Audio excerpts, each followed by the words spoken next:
차를 보면은 신분투쟁, 그 다음에 칸슬라트리 분직 설치와 폐지, 12포법 제정, 12표법 법조문, 12포법 법조문의 해석, 대대로 칸슬라트리 분직 설치와 폐지까지 좀 오늘은 좀 말씀드리려고 그러는데 시간이 이제 조금 모자랄 것 같습니다만은,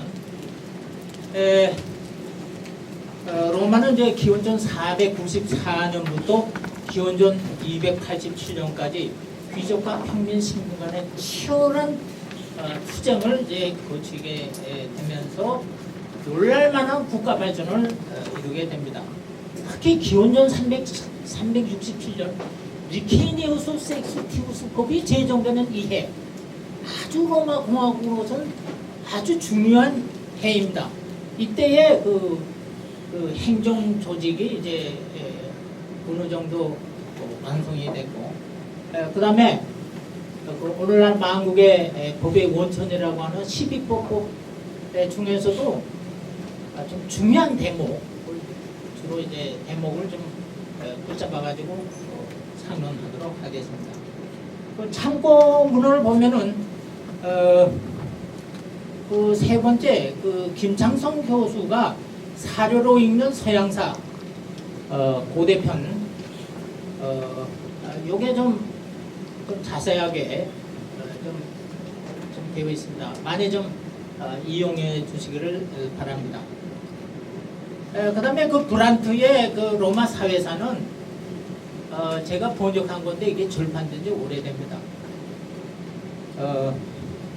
그 다음에 쿠르트 라프라프가 편집한 소셜 스트러글, 그 위에 브란트는 그 신분투쟁이라고 보지 않고 사회 분쟁이라는 말을 이제 썼기 때문에 제가 여기 인용했고, 쿠르트 라프라프는 사회투쟁이라는 말을 쓰고 있어요. 신분투쟁이라는 말을 안 쓰고 사회투쟁.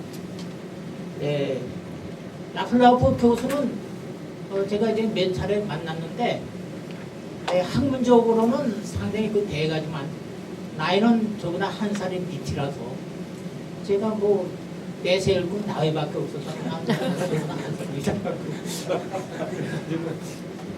아주 그 포용호재 아주 친구가 됐습니다. 그 책 속에 그 에데르 교수, 이 에데르 교수는 자유베르린 대학에 이제 교수 있었는데, 제가 이제 서울대학교 학위가 없다고 그래가지고 맨 처음에 전임 강사로 돼가지고 이제 찾아갔는데 정교수가 됐어요. 근데 나이는 역시 나보다 한 살 밑이더라고. 그래서 나이를 또 내세워가지고 제가 절친한 친구가 됐는데, 에데르 교수가 라블라프 요 책에 자기가 이제 기고를 했어요. 기고를 하고 그 별세번은 나한테 우편으로 보내줘가지고 에데르 교수의 그 얘기를 이 논문을 제가 접하게 됐고, 그래서 그 좀 내용이 특이해서 김정겸 그 석사입니다. 제가 이제 좀 정리해봐라 그래서 석사 논문을 쓰게 했는데, 서울대학교의 그 학위 논문 뭐 거기에 들어가지고 김정겸 이렇게 치면은 다운을 받을 수가 있습니다. 그 석사 논문 참고하시기 바랍니다. 그 다음에 그 워밍턴의 그 리멘스 오브 올드 라틴, 여기 이제 로 클래시컬 라이브러리라고 해서 아주 유명한 건데 1938년에 나온 건데, 사실은 이제 로 클래시컬 라이브러리라고 하는 그거는 뭐냐면 라틴어, 영어 이렇게 대역판입니다. 이게 아주 유명한, 세계적으로 유명한데 그 워밍턴의 이 12법법 요게 오늘 많은 이제 그 수정을 가하게 돼가지고 제가 이제 좀 새로 이제 좀 얘기를 합니다. 그리고 최병조 교수의 그 대역본이 있고, 크로포드가 1996년에 쓴 책이 있고, 그 다음에 플라하가 독일말로 12법법에 관해서 이제 쓴 책이 있는데 2000년대 들어와서는 유일해 겁니다. 이 플라하. 그래서 제가 이 플라하고를 이제 보고서 저 나름으로 이제 12폭포에 대해서 원래 그 욕주소를 좀 영문으로 이제 낼까 옛날에 다 준비해 뒀었는데 다른 게 더 중요한 게 있어서 지금 잠시 미루고 있습니다만은 이 12폭포에 관해서는 서양사라 서양학자들도 뭐 제대로 공부하는 사람이 없는 것 같아요. 그래서 이제 이 우리나라에서 좀 이 12폭포에 관한 정확한 지식을 갖다가 좀 이렇게 보급하는 것도 상당히 중요할 것 같아서 여기까지만 이제 끄집어내가지고 공부하도록 하겠습니다. 신분 투쟁인데 이게 개념 뭐냐? 귀족과 평민 신분.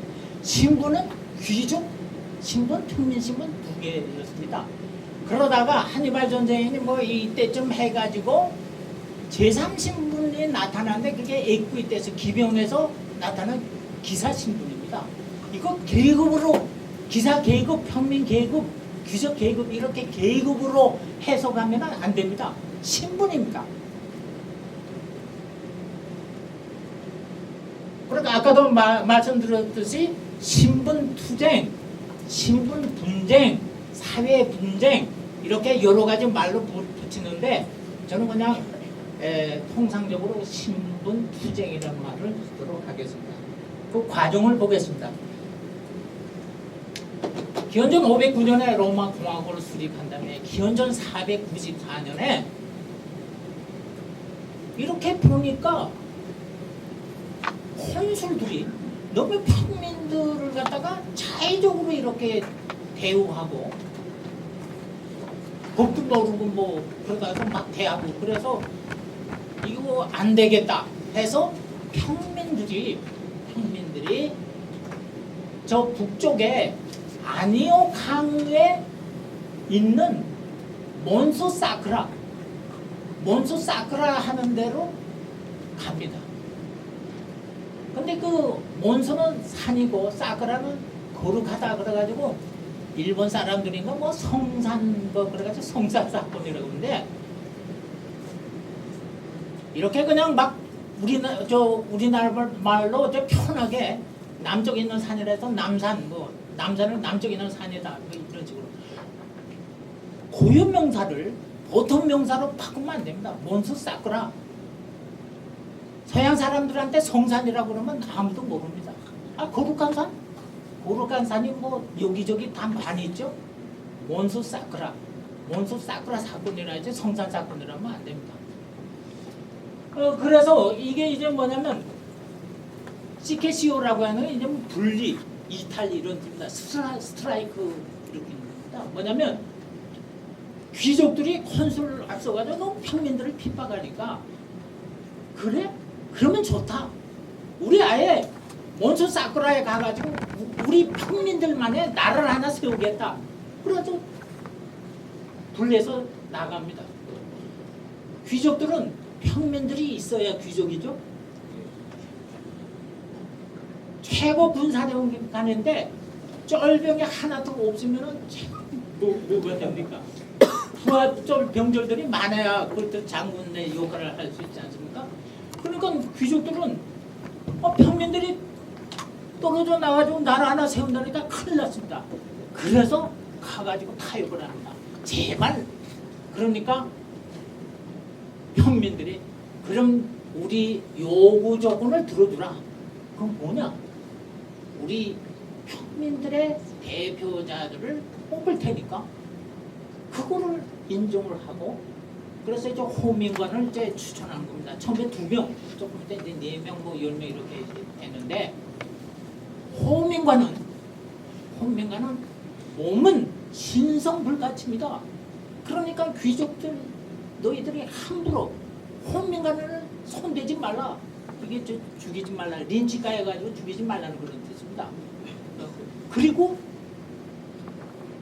아이딜레스라고 하는 2사람을 뽑습니다. 그래가지고 호민관이 뭐 이렇게 전달할 사항을 신전에 이렇게 이제 붙여가지고 홍보하고 뭐 하는 아이들 내서 그러면서 이제 도시 그 문제도 이제 해결하고 저 도시 문제 뭐 취급하고 하는 아이들 내서도 두 사람 복귀해달라. 그러면서 이 평민들은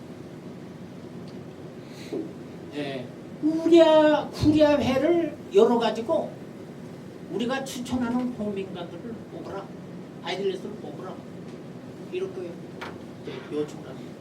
그러니까 귀족들이 평민들의 말을 안 들어주면 큰일 나겠으니까 그런 말 해가지고 구리아회를 열어가지고 호민관들도 뽑고 이제 평민 출신의 아이들레스 두 사람도 뽑고 이제 그런 거. 그리고 구리아회에서 결정한 것에 대해서 비토권을 행사할 수 있는 것은 호민관들. 호민관들의 그 세가 상당히 세습니다. 로마 도시, 로마 성벽이 있습니다. 세르비스 성벽. 로마 성벽에는 이거 포메리움이라고 해가지고 이거 신성한 성벽입니다. 그래가지고 포메리움 바깥은 전쟁터입니다. 이거는 콘술이 왕입니다. 전쟁터니까. 로마 성벽 안은 평화지대입니다. 이거는 호민관이 왕입니다. 그래가지고 호민관들이 콘술도 투옥하고 그랬습니다. 호민관 뭐 우습게 하면 안 됩니다. 그리고 키케르의 이제 국가론 이렇게 보면은 만약에 이제 우리 옛날에 그 운동권 학생들 대학에서 이제 학생들이 대마하고 그러지 않습니까? 그러면 대학 당국이 대만의 학생들 하나 상대할 수는 없잖아요. 학생 회장 딱 불러가지고 이렇게 해서 탈박해야 돼. 왜냐하면 하나 이렇게 하면 이쪽에서 불쑥 저쪽에서 한 100명 저쪽에서 100명 이렇게 그걸 어떻게 대학이 한국이 상대합니까? 대표로 나와라. 그래가지고 협상하는 거예요. 마찬가지로 키케로가 동생한테 얘기하는 게 호민관 제도는 로마 공화국에 필요한 것이다. 왜냐하면 평민 개개인을 어떻게 상대할 수 있느냐? 대표자를 상대를 해야 돼. 그 대표자가 호민관이에요. 그래서 그 제2차 평민이다. 그 다음에 기원전 471년에 지난 시간에 얘기했습니다만은 지역구 평민회가 신설이 됩니다. 그래서 이때부터 지역구 평민회에서 호민관도 뽑고 평민주자 아질레스도 뽑고 이제 이런 거. 그 다음에 기원전 451년에서 기원전 449년에 12표법을 제정하게 됩니다. 그런데 콘술을 뽑지 않고 콘술의 권한을 지닌 10사람의 12표법 제정위원을 뽑았습니다. 그래가지고 이제 했는데 맨 마지막 해에 10인 그 제정위원이 이제 바뀌면서 엉뚱하게 귀족과 평민은 결혼할 수 없다 라고 하는 그 문구가 들어갑니다. 그러니까 평민들의 화가 나 있는 토에 12법부 제정위원 10사람 가운데 한 사람이 평민 출신의 그 처녀 하나를 능력합니다. 그래서 들고 일어나가지고 몬소 사쿠라에 보였다가 아벤티는 거기에 넣어가지고 제2차 분리운동, 이탈운동을 하게 됩니다. 베르기니우스가 그래서 능력당한 자기 딸을 죽이고 아벤티는 본적으로 모여라. 이렇게 되니까 그래서 12법부 제정위원 10인이 물러나고 콘술도 두 사람을 이제 뽑게 됩니다. 그 다음에 기원전 445년에 까눌레우스가 이제 귀족과 평민은 결혼할 수 있다. 통혼법을 제정을 하게 됩니다. 그렇게 되니까 호민관이 이제 10사람인데 까눌레우스가 통혼법 제정해가지고 이름을 날리거든요. 그러니까 나머지 9명의 호민관들이 야, 이거 우리도 한번 뭐 꼰서 올려야 되지 않겠냐? 우리도 좀 뭐 이름을 좀 한번 내자. 그래서 기원전 445년인데 그때에 동서남북 뭐 이쪽에서 세 군데에서 외적이 쳐들어오고 한 군데에서 아르데아라는 데서 반란이 일어납니다. 그렇게 되면은 전선이 이제 3개 전선에다가 한 군데 반란 쳐. 그러니까 로마군을 지휘할 수 있는 지휘관이 최고 군사령관이 4명이 필요합니다. 4명. 근데 컨술은 2사람밖에 없지 않습니까? 그럼 이거 어떻게 해결해야 되느냐? 그래가지고 이제 그때에 평민들이 그 9명의 호민관들이 귀족들한테 컨술직이 지금 2자리인데 우리 평민들한테도 한 자리 다오 이렇게 요청을 합니다. 그러니까 귀족들이 이제 모여가지고 컨술직은 거룩한 것인데 이 평민들 이게 뭐 돼지 피와 같은 그 더러운 피를 가진 평민들한테 어떻게 컨술직을 논아줄 수가 있느냐 반대합니다. 그러니까 평민들이 화가 나죠. 그러면은 우리는 외적이 쳐들어왔는데 우리는 군대 징집을 보이콧한다. 그렇게 되니까 귀족들도 이제 큰일 났습니다. 야, 이거 전쟁을 해야 되는데 어떻게 하느냐. 그래서 이제 귀족들이 수기 끝에 컨술은 뽑지 않고 컨술의 임페리움을 지는 밀리터리 트리븐, 이게 이제 그 우리나라 요새 말로 얘기하자면 대통령이 있고 1군 사령관, 2군 사령관, 3군 사령관 이런 군사령관을 생각하면 되겠습니다. 밀리터리 트리븐을 이제 뽑자. 그래가지고 6명을 뽑아가지고 이제 컨술 권한을 대행해가지고 로마군을 주의하게 하는데 귀족 3사람, 귀족 중에서 3사람, 평민 중에서 3사람 이렇게 6명을 뽑도록 하자. 이렇게 타협안을 제시합니다. 그렇게 되니까 평민들도 드디어 우리도 컨술직 진짜 컨술직은 안 되지만 귀족과 옥계를 나란해가지고 3명, 귀족 3명, 우리 평민 3명, 3대3 동수다. 이거 참 좋다. 그래가지고 타협을 적어가지고 이제 칸슐라 트리븐을 갖다가 뽑게 됩니다. 그래서 칸슐라 트리븐은 원래는 밀리터리 트리븐들인데 칸슐의 임페리움을 보유하게 한다. 그래서 이게 이제 라틴어도 그렇고 영어도 그렇고 컨술의 권한을 지닌 밀리터리 트리븐, 이게 아주 깁니다. 말할 때 그 컨술의 임페리움을 지닌 밀리터리 트리븐 아주 근데 기니까 이제 학자들이 연구할 때 요거를 간추려 가지고 칸슐라 트리븐이라 그러자.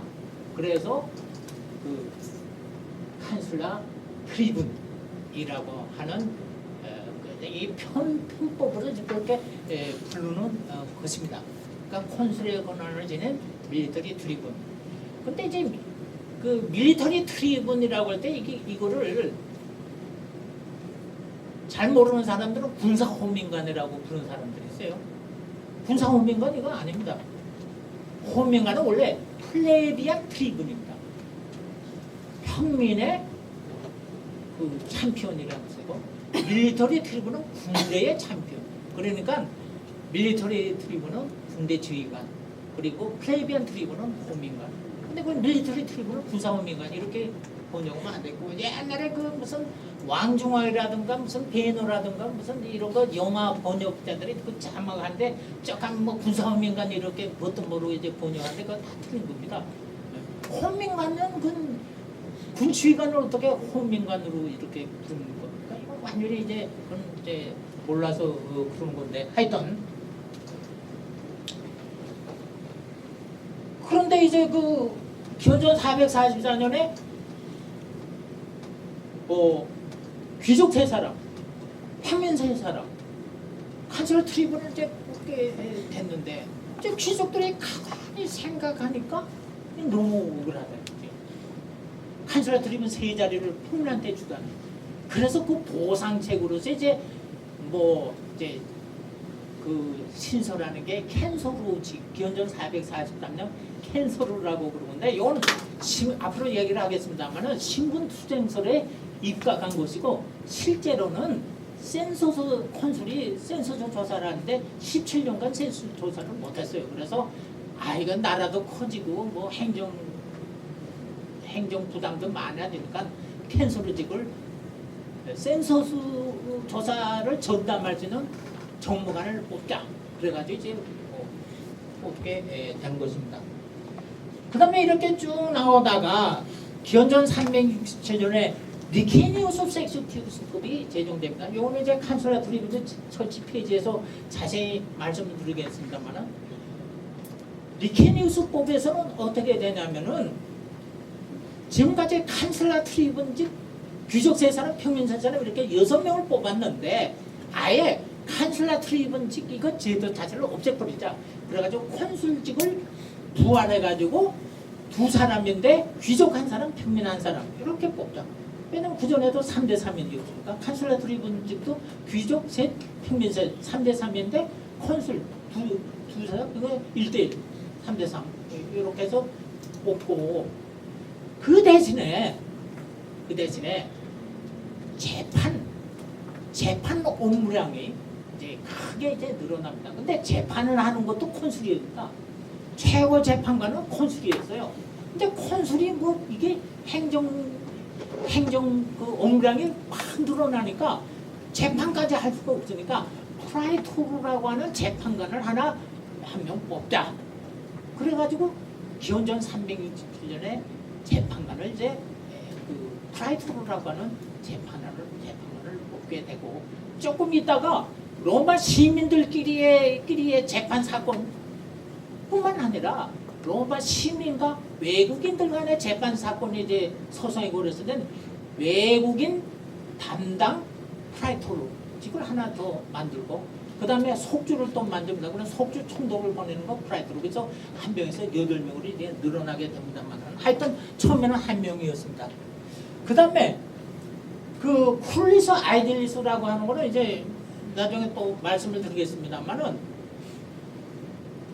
그 신분 투쟁설에서는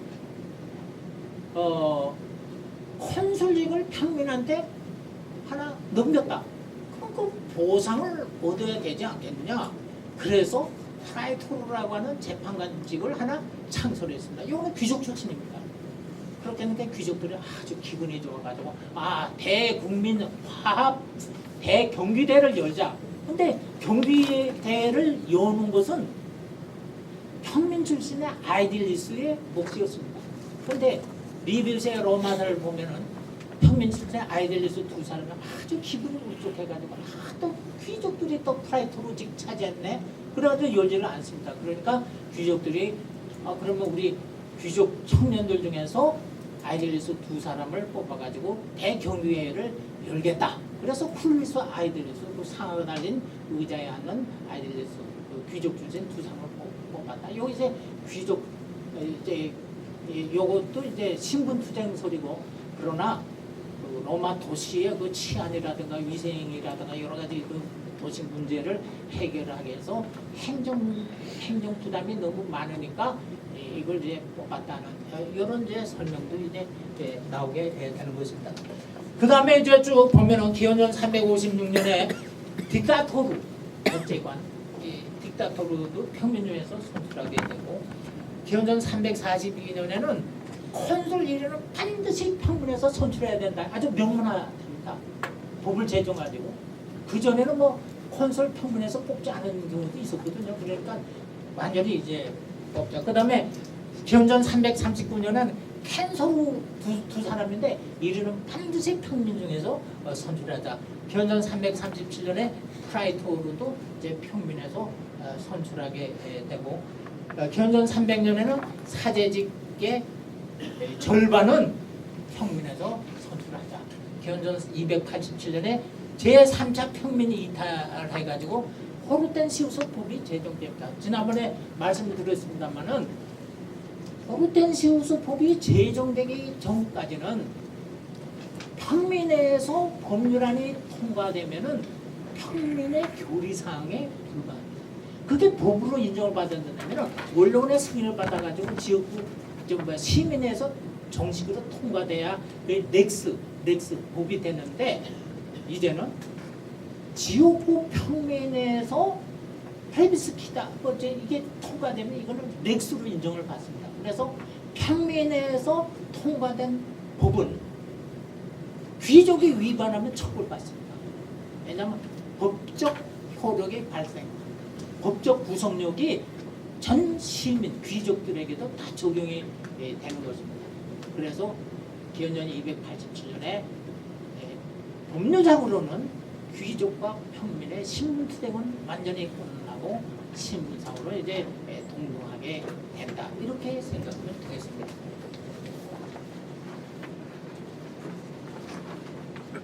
기원전 200 지난번에 또 아까도 말씀드렸습니다만 기원전 218년에 중요한 입법기관은 켄트리아회에서 지역구 평민회로 이관됐다. 이미 말씀드린 바가 있습니다. 그러면은 도대체 이 평민들의 힘은 어디서 나오는 거냐? 바로 저겁니다. 오른쪽에 있는 거는 로마에 가면은 에트루리아 박물관이 있습니다. 에트루리아 박물관에 가면은 그 복도에 화병이 하나 있습니다. 화병이 있는데 저 오른쪽에 저 그림. 근데 저거는 로마 때가 아니라 그리스 쪽 코린토스에서 나온 건데 그 팔랑크스 그 밀집 방진 대용으로 이제 전투하는 거 그런 씬을 그 중에서는 가장 오래된 겁니다. 저기 네 사람인가요? 네 사람의 둥근 방패 해가지고 이렇게 이제 방패를 가지고 이렇게 맞서고 있죠. 거기에 저기 필이 불죠. 필이 불고 그러면 거기에 맞춰서 이렇게 하는 거예요. 그래서 여러 선생님들이 로마를 가면은 반드시 저 박물관에 가서 저걸 한번 보세요. 저도 좀 몇 번 갔는데 자꾸 저 화병의 그림이 망가지더라고. 자꾸 저게 와서 내보는데. 그리고 이쪽은 이제 로마 군단병입니다. 그 장방형의 저기 많이 있습니다. 밀집 방전해가지고 싸우는 창도 던지고 이런 거 많이 있습니다. 참조하시기 바랍니다. 그러면 이제 그 지금까지 대충 설명을 했는데 칸슬라 트리 분직의 그 설치와 폐지에 관해서 좀 말씀을 드리겠습니다. 이거는 신분 투쟁의 결과보다는 행정적 필요성 때문에 이제 이런 그 칸슬라 트리 분직이 설치되고 폐지된다 이렇게 생각하면 되겠습니다. 아까도 설명드렸습니다만 기원전 444년에서 기원전 367년 77년간 콘솔을 뽑느냐 아니면은 칸슬라 트리븐스 이게 이제 라틴어로는 트리븐이 밀리툼 콘술라리 임페리움 콘술이 임페리움을 지닌 밀리터리 트리븐. 그래서 이제 77년간을 이렇게 보면은 콘술을 요 77년 동안 콘술을 뽑았을 때가 22번이고 칸슬라 트리븐을 뽑았을 때가 50번입니다. 그리고 아나키라고 해서 콘술도 뽑지 않고 칸슬라 트리븐도 뽑지 않은 게 기원전 375년에서 371년까지 5년간입니다.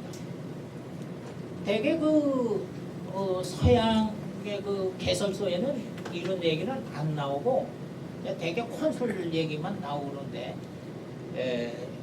우리나라에서 제가 이제 참고로 이 논문 하나 써가지고 이걸 이제 이거 오래전에 이제 발표했습니다만 그 조문을 보면은 콘술은 두 사람 뭐 이미 아는 거고 칸슬라 트리브는 3명이었다가 4명이었다가 6명으로 늘어납니다.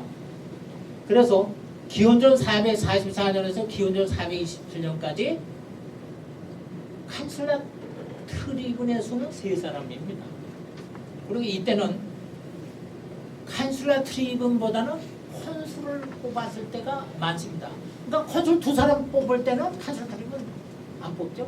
근데 콘술을 뽑지 않았을 때는 밀리터리 트리븐에다가 트리븐들이 콘술의 권한을 가지고 이제 뽑게 하는데 이때는 켄투리아에서 이제 뽑는다고 지난 시간에 말씀을 드렸습니다.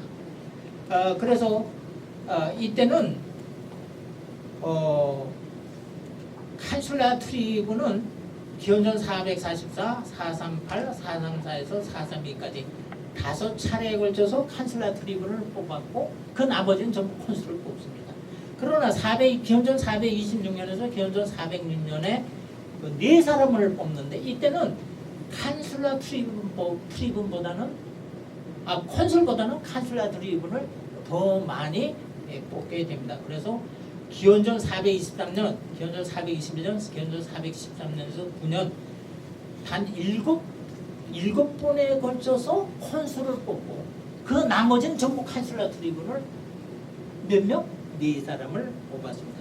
그 다음에 기원전 405년에서 기원전 367년까지 이때는 칸슬라 트리븐을 6사람을 이제 뽑는데 이때는 주로 칸슬라 트리븐을 뽑습니다.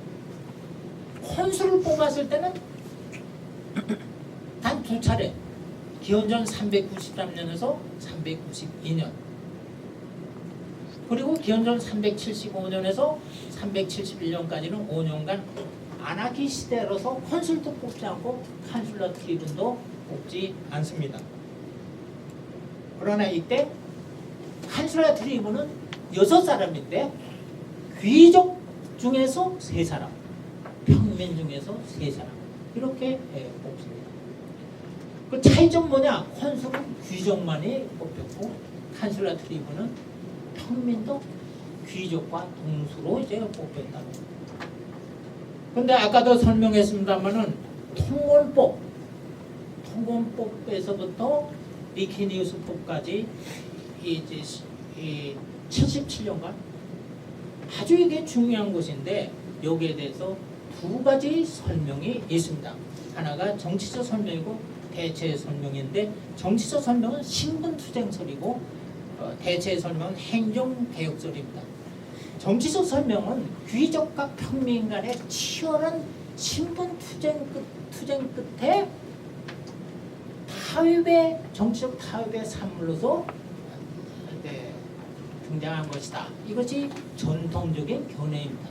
그러나 대체 설명은 행정개혁설로서 군사적 필요성이 있었고 여기에 행정적 요구가 플러스 돼가지고 결국은 칸슐라 트리븐직이 설치되고 폐지됐다라고 하는 것이 신견인데 오늘날은 이것이 이제 우세합니다.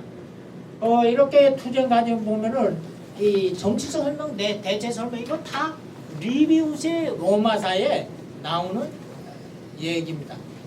그 설치와 폐지가 있는데 설치를 보면은 신분투쟁서는 아까도 말씀드렸습니다만은 기원전 445년에 통원법 제정 그리고 3군데에서 외족의 침입 한 군데에서 반란이 일어났다. 그래서 티긋태긋하다가 귀족과 평민 간의 대탑을 이루어가지고 귀족 칸슐을 뽑지 않고 칸슐라 트리븐직 6개를 만들어가지고 귀족 3사람, 평민 3사람 이렇게 하자. 그래서 이제 그리고 여기에 대해서 그 칸슐라 트리븐직을 평민한테 허용한 그 보상으로서 기원전 443년에 캔서루직 귀족 출신의 캔서루직 2자리를 만들어냈다라고 하는 건데 여기에 대해서 행정개혁서는 기원전 445년에 세계 전선과 일개 반란초. 그래서 두 사람의 콘술로서는 도저히 외적 물리칠 수가 없었다.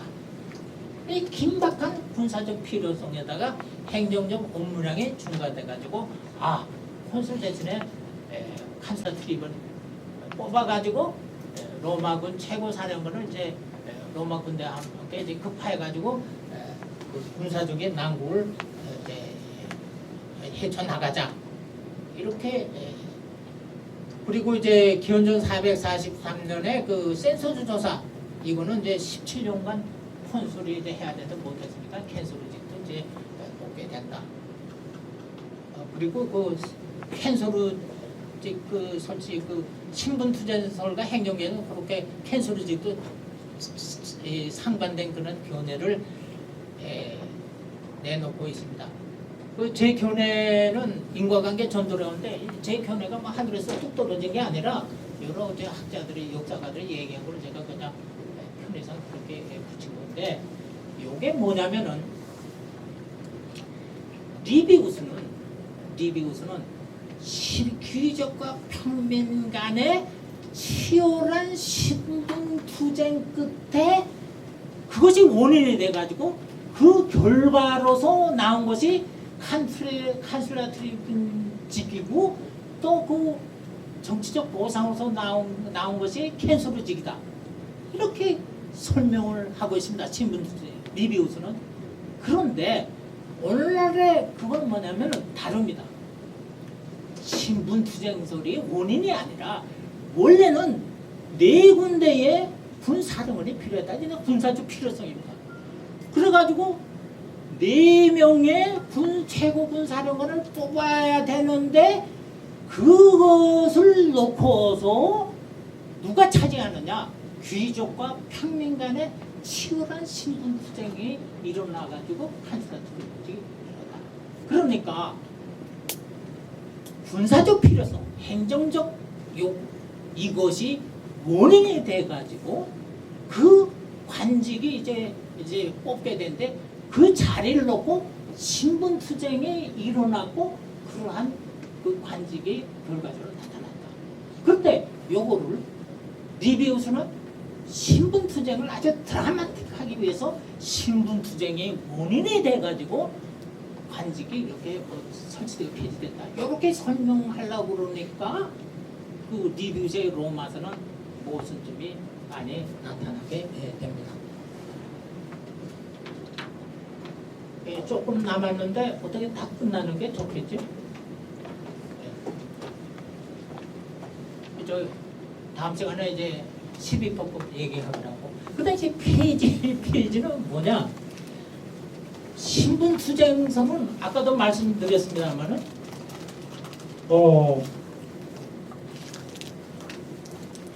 니케니우스 법에 의해서 콘술직을 부활해가지고 평민중에 한 자리를 이제 주기로 했다. 그러니까 이게 너무 억울하다. 귀족 쪽에서. 그래서 귀족 출신의 프라이트로 재판관직을 하나 만들었다. 그래서 또 귀족들이 좋아가지고 대경계 열자 그러니까 평민 출신의 아이딜레스가 좀 우울해가지고 보이콧했다. 그러니까 귀족 출신의 풀에서 아이딜레스가 뽑았다.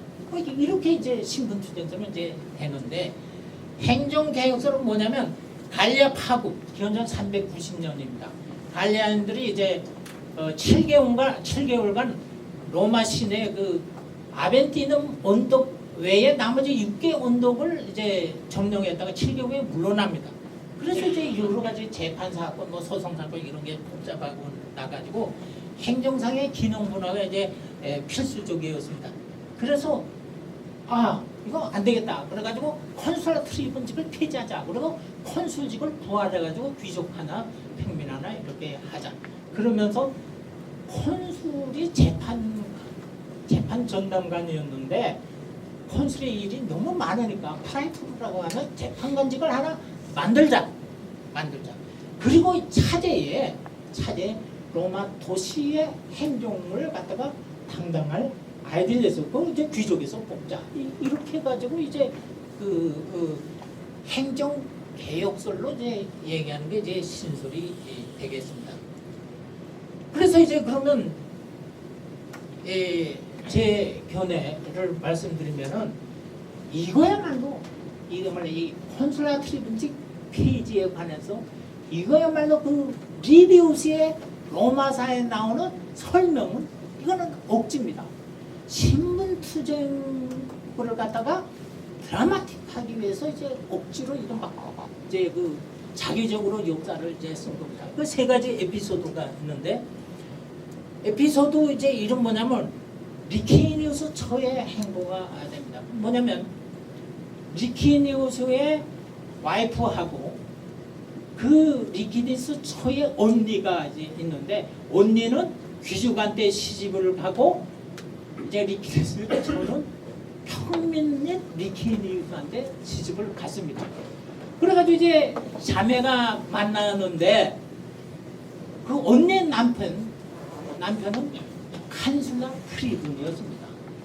그래서 이제 그 둘이서 이제 저 자매가 만나가지고 얘기를 하는데 그 언니의 그러니까 형부의 그는 그 뭡니까 릭토르 파스켓은 릭토르 와가지고 그 방문을 이제 두드립니다. 그 파스켓으로 이렇게 툭툭 두드리고 그래서 동생이 이제 보게 됩니다. 아 언니 저게 뭐야? 그러니까 야 너는 어떤 거냐? 네 형부가 글쎄 그뭐 파스켓 트림인데 너는 그 릭토르 파스켓은 그게 아니냐? 그러니까 이제 동생이 이제 상당히 그 마음이 상해가지고 집에 와서 막 남편한테 말이야 당신은 뭐 하는 거냐?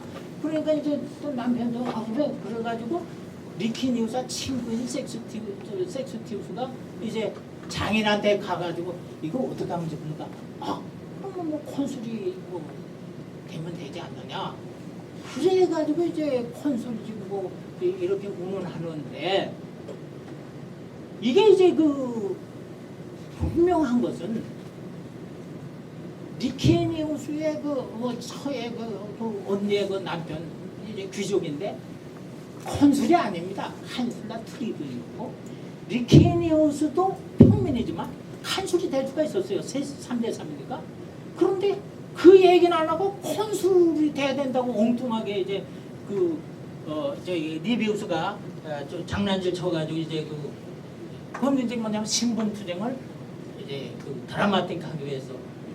그 다음에 그 두 번째 리키니우스 섹스티우스가 그 장인과 상인해가지고 세 가지 법안을 지옥구 평민회에 이제 제안을 합니다. 뭐냐면 부채 문제에 대해서는 이자 지불한 거 원금에서 빼고 그 나머지 잔금을 3년부로 갚자는 거 아니고 그 다음에 두 번째는 로마 시민은 누구든지 506회라 이상 토지를 가질 수가 없다는 거. 세 번째는 일의 콘술 중 1위는 반드시 평민이 되어야 한다. 이런 세 가지 법안을 이제 평민에 제출하게 되는데 여기서 올 때 리비우스는 뭐라고 이제 강변하고 있냐면 이 세 가지 법안을 제정하려면 반드시 리키니우스가 콘술이 되어야 된다. 이렇게 얘기를 합니다. 그런데 이때는 콘술을 뽑지 않고 칸슐라 트리븐을 뽑았는데 6명, 귀족 3명, 평민 3명. 그러니까 리키니우스 섹스도 얼마든지 칸슐라 트리븐이 돼가지고 이제 세 가지 법안을 제안할 수가 있었습니다. 꼭 콘술이 될 필요는 없었습니다. 그리고 세 번째 에피소드 세 번째 이거는 더 이제 그 리뷰스가 이제 그 넌센스의 그런 서술을 하고 있는데 뭐냐면 기원전 375년에 리키니우스 섹스티우스가 호민관으로서 세 가지 법안을 평민회에 제출합니다. 그러니까 나머지 10사람인데 호민관 나머지 8명이 비토합니다. 헌민가는 이제 한 사람이라도 비타면 법이 될 수가 없습니다. 그렇게 되니까 세 가지 법원은 통과가 안 되죠. 그러니까 화가 나가지고 니키니우스 섹스티우스가 헌민간이 둘이서 칸슬라 트리븐직 선거를 보이콧하는 거예요. 그래서 콘술도 없고 칸슬라 트리븐도 뽑지 못합니다. 그 다음에 똑같이 니키니우스 세 가지 법안 제출, 나머지 8명 헌민간 비토. 그 다음에도 똑같이 세 법안 제출 8명 비토 5년간. 그런데 우리가 한 가지 알아야 될 것은 평민들은 세 가지 법안이 통과되기를 원했습니다. 그러면은 10명에서 그 세 가지 법안에 대해서 비토권을 행사하는 8명 있잖아요. 그거를 갈아치우면 되잖아요. 찬성표들 니키니우스 섹스티우스 편에 드는 8명 헌민간 뽑으면 되는데 그것도 5년간 똑같은 2명이 세 법안 제출 8명은 똑같이 비토 이래가지고 5년간. 이거는 말이 안 되는 거죠. 그래서 여기서도 리비우스는 칸슬라 트리븐직 설치와 폐지 그거를 신분 투쟁을 드라마틱하기 위해서 이 사실과 다르게 이제 역사를 기록했다. 이러한 이야기가 이제 되겠습니다.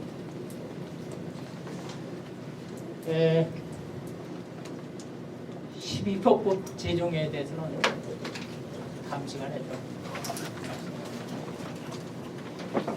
대단히 고맙습니다. 안녕하십니까? 안녕하세요.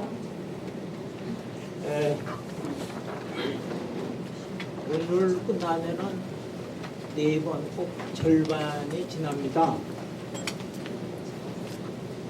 여러 선생님들하고 저하고 정이 좀 들라고 하고 있죠.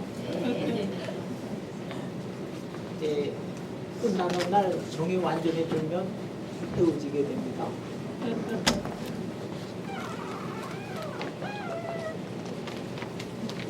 오늘은 50분 동안 12법법에 관해서 다 끝을 내고 그리고 또 후반부는 이탈리아 조직 지중해 정복 그거를 50분 동안 다 끝내도록 하겠습니다. 12법법 지난번에 말씀드렸습니다만 기원전 451년부터 449년까지 3년 동안에 로마에서 최초의 그 성공법을 제정하게 되는데 이 12법법에 대해서는 키케로가 아주 극찬했습니다. 그리스와 로마의 모든 철학자의 지식을 뛰어넘는 도서관의 보고다. 한편 리비우스는 12폐법이야말로 모든 나라의 공법과 사법의 원천이다 라고 또 호평을 했습니다. 로마법은 대리법 즉 독일법을 통해서 일본을 통해 가지고 우리나라 율법전선 뭐 이렇게 가지고 우리나라에도 전수됐는데 따라서 12편법도 우리나라 법에 큰 자리를 차지하고 있는 것입니다. 그러면 12편법의 입법 정신은 뭐냐? 이거는 하무라비 법전 편찬의 정신을 그대로 이어받은 것입니다. 하므라비 법전을 보면은 강자가 약자를 억압하지 않도록 악인을 절멸시키기 위해서 이 법을 편찬하노라. 4천여 년 전에 하므라비 법전이 이렇게 그 취지를 이야기하고 있습니다. 12표법은 오비디우스가 더 강한 자가 마음대로 하지 못하게 법이 주어졌노라. 12표법이 바로 그렇습니다. 플루타르코스는 모랄리아에서 뭐라고 이야기를 하고 있냐면은 종의 구현이 법이 지향하는 바니라. 하지만 법은 치자의 목. 그런데 치자는 만사를 명하는 신의 형상. 이러한 치자는 독을 쌓음으로써 신의 경지에 들어갈 수 있나니라. 서양 고대인들은 신의 말씀이 곧 법이라고 생각했습니다.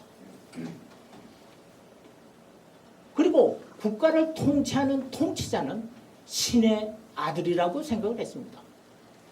그래서 통치자, 신의 아들 통치자는 곧 법이라고 기케로는 명쾌하게 지적을 했습니다.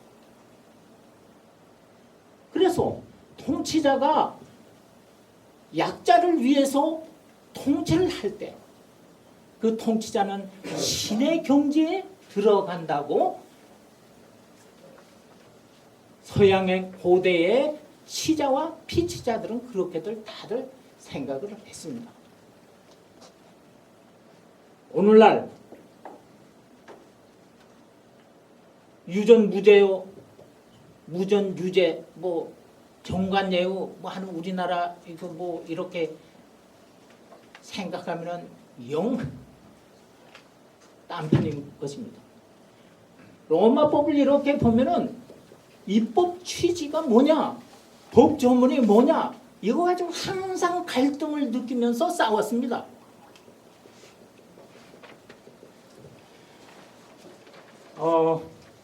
한마디로 12표법도 이는 이로 눈은 눈으로 이렇게 주장을 했습니다. 그런데 이 12표법은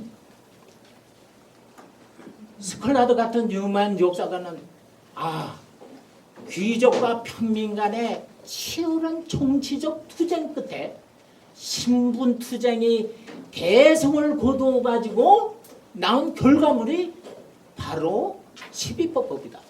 이렇게 평했는가 하면 지난번에 잠깐 제가 언급을 했습니다마는 에데로 교수는 그게 아니라 귀족들이 자기 자위의 권력 수호책으로서 자기네들이 만든 것이다. 이렇게 제 새로운 평가를 내렸습니다. 상당히 그 신선한 그런 의견이었기 때문에 여러 선생님들도 한번 지난번에 말씀드렸듯이 서울대학교 중앙도서관의 그 학위 논문 거기 들어가서 김정겸 석사 논문 한번 쳐가지고 한번 읽어보시기 바랍니다만. 그런데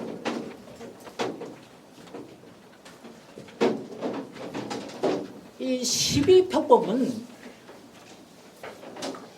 전문이 오늘날 비문으로 그대로 전해져 오지를 않고 있습니다. 왜 그러냐면 키케로가 누차 강조하고 있듯이 로마의 청소년들은 12표법을 달달 외웠습니다. 달달 외워가지고 쭉 계속해서 내려왔기 때문에 비문이라든가 뭐 이런 데 좁을 필요가 없었어요. 다들 그냥 다 외웠으니까. 몸에 배웠으니까. 그래서 12표법 비문은 전해져 오지 않고 전문은 그 대신에 여러 문집에서 12%는 이렇게 얘기하고 있다. 저렇게 얘기하고 있다. 이렇게 그거를 그냥 인용분들만 따서 이렇게 하다 보니까 약 3분의 1 정도를 알게 됐습니다. 3분의 1은 모릅니다. 2500년 전에 12%법.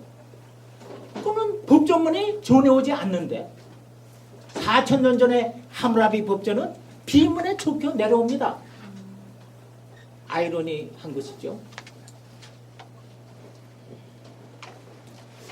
그래서 법조문이 12% 법조문이 전해져 내려오지 않기 때문에 12% 그 내용에 대해서 법조문에 대해서는 그야말로 뭐랄까 끼워 맞추고 뭐 이렇게 하다 보니까 여러 가지 버전이 이제 나오기 마련입니다. 우선 12포법을 제대로 알기 위해서는 12포법 제정 당시에 시대적 상황이 어떻게 했는가. 요즘 서양 사람들은 백그라운드라는 말을 아주 애용했었습니다. 그래서 12포법 제정의 그 시대적 배경, 백그라운드가 뭔가 그걸 우선 좀 간단히 살펴보도록 하겠습니다. 12포법 제정 당시에는 오늘날과 같이 도범 같은 게 없었습니다. 검찰, 경찰 이런 게 없었습니다. 로마 성벽, 그거를 포메리움이라고 그러는데 그 안에서는 시내에서는 군인도 장군도 무장해제 했습니다. 단도 같은 무게를 일체 지닐 수가 없었습니다. 경찰도 없고 그러니까 채권자가 채무자를 재판에 붙이려면은 채권자가 직접 채무자를 찾아가 가지고 재판관님한테 갑시다 이렇게 청합니다. 옛날 우리나라에서 원님한테 가서 법적 시비 따지자는 식으로 재판관. 그래가지고 채무자가 당신한테 빚진 거 없는데 그럼 그 옆에 그 친구 아무개가 있었지 않아. 증인을 대고 그래가지고 같이 재판관한테 가서 이제 그 재판을 받고 그랬습니다. 국가 공권력이 개입되지 않았습니다.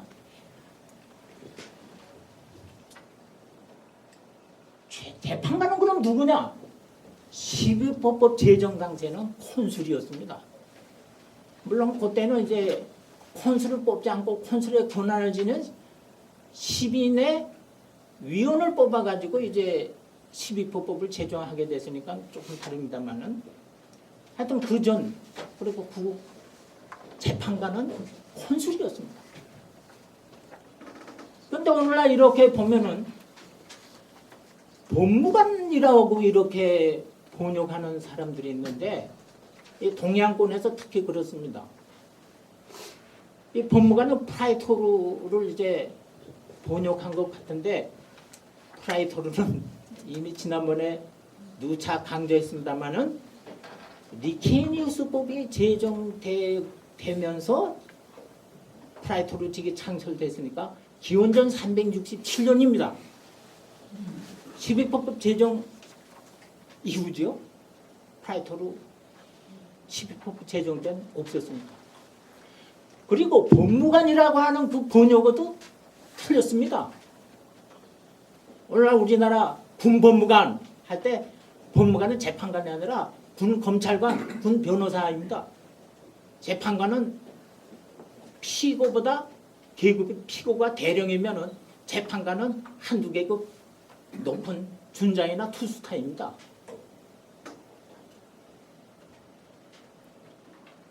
군 검찰관, 군 변호사, 재판권이 없습니다. 민간인에서 뭐 법무사, 이 법무사는 완전히 또 재판관하고는 거리가 멉니다. 그래서 저는 12법 제정당시에는 콘술. 콘술을 또 집정관이라고 번역하는 분들이 있는데 아테나에는 10명의 아르콘이 통치했습니다. 아르콘이라고 하는 것은 룰로 지배자라는 뜻입니다. 그러니까 그거를 또 아르콘도 집정관, 콘술도 집정관. 그 다음에 이제 스파르타는 에포로스라고 해서 5명의 에포로스가 이제 통치를 하는데 왕이 물론 2명 있습니다만은 그 에포로스는 감독관이라고 번역하는 사람들이 있어요. 그 에포로스라고 하는 것은 두 왕이 제대로 나라를 다스리는지 감시 감독한다는 그런 뜻의 감시한다는 그런 뜻입니다. 그러면 무슨 감독관, 감찰관, 감사위원 이런 식으로 번역하면 안 됩니다. 그래서 저는 이제 고유명사는 고유명사대로 부르자. 그 다음에 쿨리스 아이딜리스도 어떤 사람은 뭐 고동안찰관, 고동조용관 뭐 이런 식으로 번역하는데 그거 다 이상한 겁니다. 원래 그 고유명사 그 개념이 정확하게 뭔지 그거를 알고서 이제 써야 될 것 같은데 그래서 최고 재판관은 콘술이었다. 그 다음에 로마에서 재판은 삼심제였습니다. 그래서 이제 채권자와 채무자를 끌고 증인 대불고서 콘술한테 갑니다. 오전에 그래서 이제 재판을 콘술이 이제 합니다. 재판 결과에 피고나 원고 둘 중에 한 사람이 두 사람이 불복합니다. 그러면은 배심원이나 중재인 한 사람을 지정해 가지고 오후에 또 재판을 또 받게 됩니다. 이것이 2심입니다. 여기서 불복하게 되면 민회에 소송하게 됩니다. 이것이 3심입니다. 그 다음에 이제 12편법 제정 당시에는 이제 이게 상당히 중요한 건데 주화로서 이제 아스라는 말이 자꾸 나옵니다. 아스. 그 코인 동화라고 제가 몇 번 이제 말씀을 드렸는데 엄격히 말씀드리자면은 12편법 제정되기 한 3년 전인가 법이 하나 제정이 됩니다. 그 제정에서는 앞으로 벌금이라든가 이런 거는 현물로 내지 말자. 그러니까 벌금은 양 몇 마리, 또 좀 중요한 거는 황소 몇 마리 이런 식으로 하지 말고 화폐로서 내자 이런 법이 제정이 됩니다. 그러나 화폐는 주저되지 않았습니다. 그래서 그냥 그전대로 소, 양 이런 걸로 이제 그냥 교육도 하고 벌금도 내고 그랬습니다. 그러다가 언제 아스라고 하는 동화가 주화가 그 코인이 이제 주저되냐면 기원전 280년경입니다. 기원전 280년경에 턱수염이 달린 야누스 얼굴은 둘이죠. 앞면 뒷면에는 갈리선 그 무역선하는 갈리선의 그 뒷머리 이렇게 한 청동의 그 아스가 정식으로 주조가 돼서 통용합니다. 그것이 기원전 280년경입니다. 그러면은 12편법 제정 전후해서부터 이게 얼마나 시간이 오래 걸렸습니까? 기원전 450년? 기원전 280년? 상당히 오래 걸렸죠? 그럼 그동안에 그럼 어떻게 로마 사람들이 그 화폐로서 통일하고 그랬느냐? 그게 바로 저기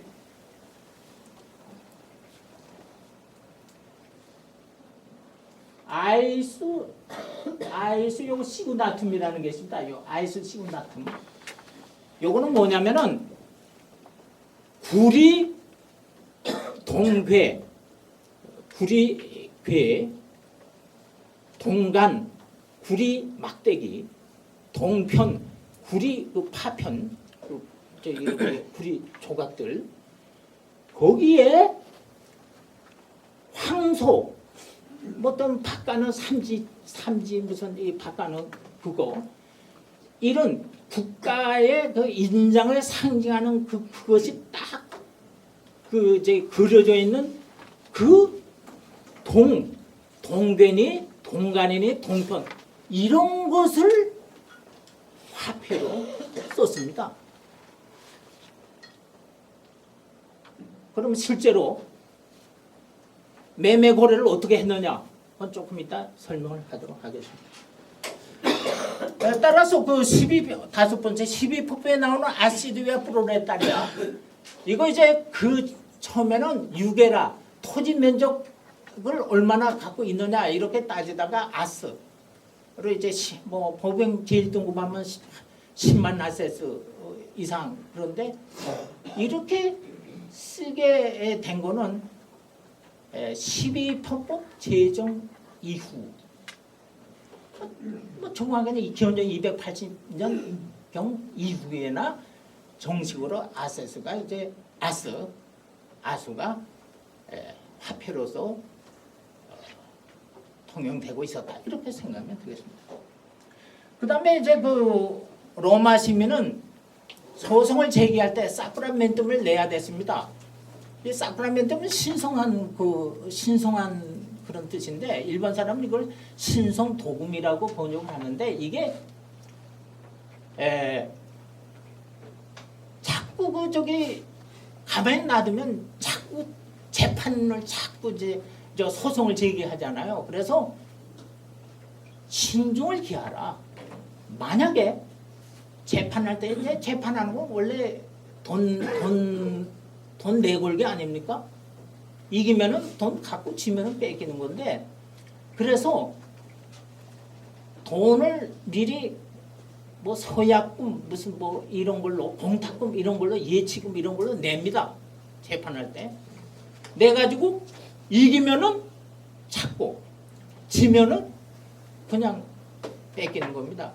그런데 로마 사람들은 신전에서 성직자한테 이 선서를 했습니다. 오늘 재판할 때 뭐 증언대 썼을 때는 바이블에 미국 사람 바이블에서 손놓고 하듯이 신전. 그래서 거룩한 신전에서 신에게 서약을 하고서 하는 거니까 공탁금. 그래서 사크라멘트입니다. 이렇게 이제 붙인 겁니다.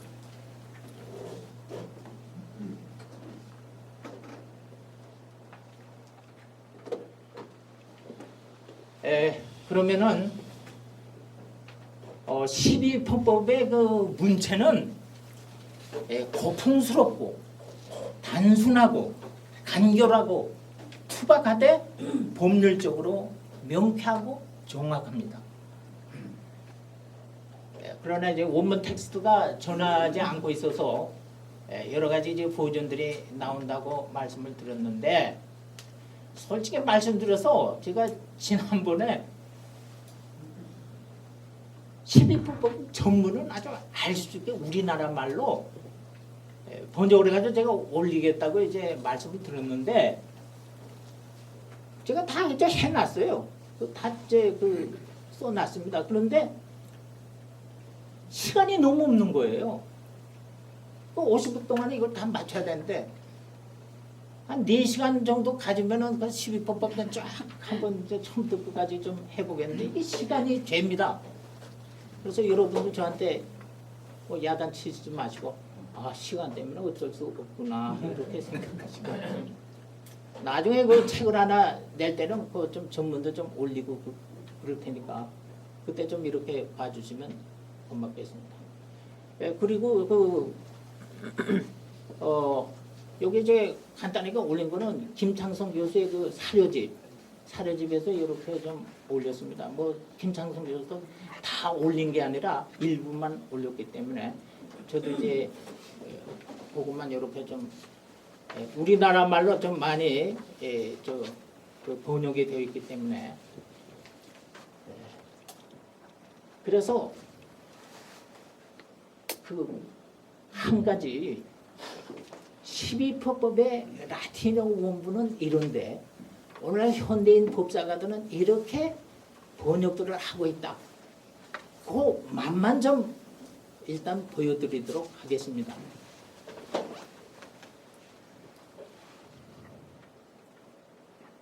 라틴어는 간결명료한 걸로 유명합니다. 근데 제가 이제 12파법 이렇게 보다 보니까 우리 한글이 라틴어보다 더 간단 명료하고 더 좋은 훌륭한 글이라는 것을 피부로 직접 느꼈습니다. 그래서 이제 세종대왕께 다시 한번 고맙다는 그런 감정을 이렇게 느끼게 되는데 한번 보시겠어요? 제일 먼저 나오는 게 그 빨간 글씨입니다. Si in ius vocat ito ni it antes tamino 이리뚜루 임 나피토. 요게 이제 그 12법 제1표의 맨 처음에 나오는 겁니다. Si if라는 뜻입니다. 만약에 간단하죠? 만약에 in ius 법속으로 그런 뜻이니까 법으로 우리나라 말로 알겠으면 법을 한번 따져보자 시시비비 따져보자 라고 해서 복가 부르면은 이또 가야 한다. 이또는 에오 라틴어 이오 에오는 고란 뜻입니다. 간다. 그거제 3인칭 단수 3인칭 단수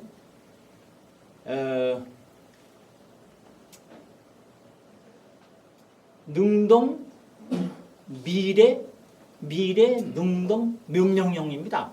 그냥 갈지어다 뭐 그런데 그냥 가야 한다. 이 또 가지 않으려면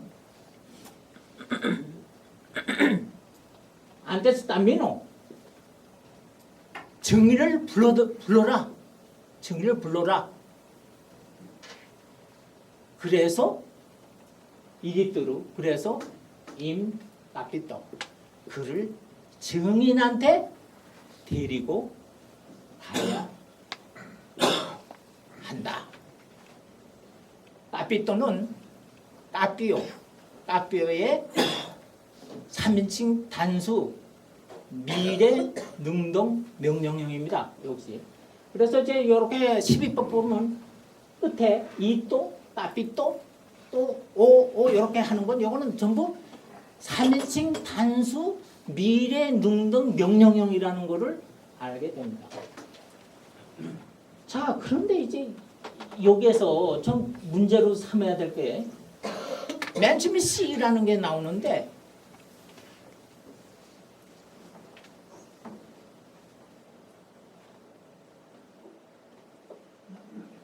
C라고 하는데 이거는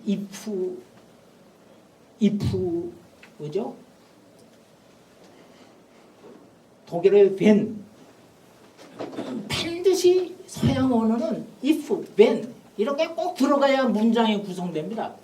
근데 우리나라는 if 없어도 되죠? 법정에 가자. 따지러 안 갈래? 뭐 이런 식으로. 우리나라는 if 뭐 반드시 if 안 써도 되거든요. 그런데 여기에서 이를테면 이제 예를 들면 채권자가 채무자 친한 친구인데 야 너 저기 돈 꼬간 거 있잖아. 원금하고 이자 좀 줘. 그러니까 친구가 내가 언제 돈 꿨어? 이상한 소리야 내. 그때 꿨잖아. 주긴 내봐. 그때 저 친구 씨 병이 있었잖아. 그럼 그래 가자. 병한테 갑니다. 그리고 나서 채권자, 채무자, 증인 셋이서 재판관한테 같이 간다 이런 뜻입니다. 근데 원래 저 끄트머리 이리들이 따삐떠 이거는 채권자가 채무자를 데리고 재판관한테 간다 라고 해석을 하고 그러는데 또 어떤 분은 그게 아니라 채권자가 채무자를 데리고 증인한 데 간다. 그 다음에 무슨 뜻이, 무슨 의미가 함축됩니까? 그러니까 채권자, 채무자, 증인 셋이서 재판관한테 간다. 이런 얘기가 되는 것이죠. 그런 해석. 그 다음에 이제 그 까삐또, 맨 마지막에 까삐또는 동양권에서는 무슨 뭐 잡는다. 뭐 그 다음에 보면 뭐 포획한다, 납포한다, 뭐 이런 걸로 이제 그 번역을 하는데 이게 원의와는 조리가 뭡니다. 까삐또는 데리고 간답니다. 절대로 채권자가 채무자의 몸에 손을 안 대는 겁니다. 잡는다, 포획한다, 납한다 이런 뜻이 아니라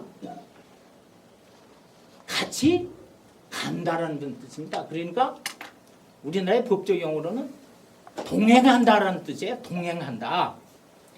그 왜 그러냐면 그 다음에 요 다음에 제가 인용하지 않았습니다만 요 다음에 보면은 채무자가 차일 피일하면서 안 갑니다. 또 도망갑니다. 그때 채권자가 어깨를 잡는다. 어깨를 잡습니다. 이게 잡는 거, 이게 체포한다는 뜻입니다. 그러니까 오늘 어때 우리 체포해가지고 수갑 채우잖아요. 체포한다.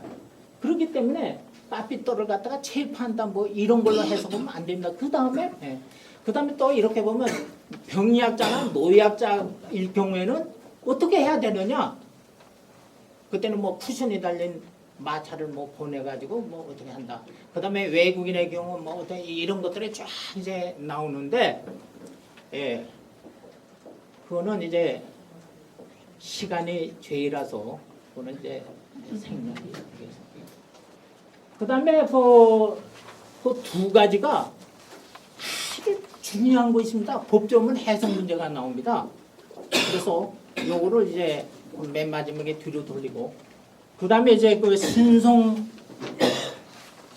뭐 공탁금 그런 게 이제 신성 공탁금 이렇게 나오는데, 그거는 각자 읽어보시기 바랍니다.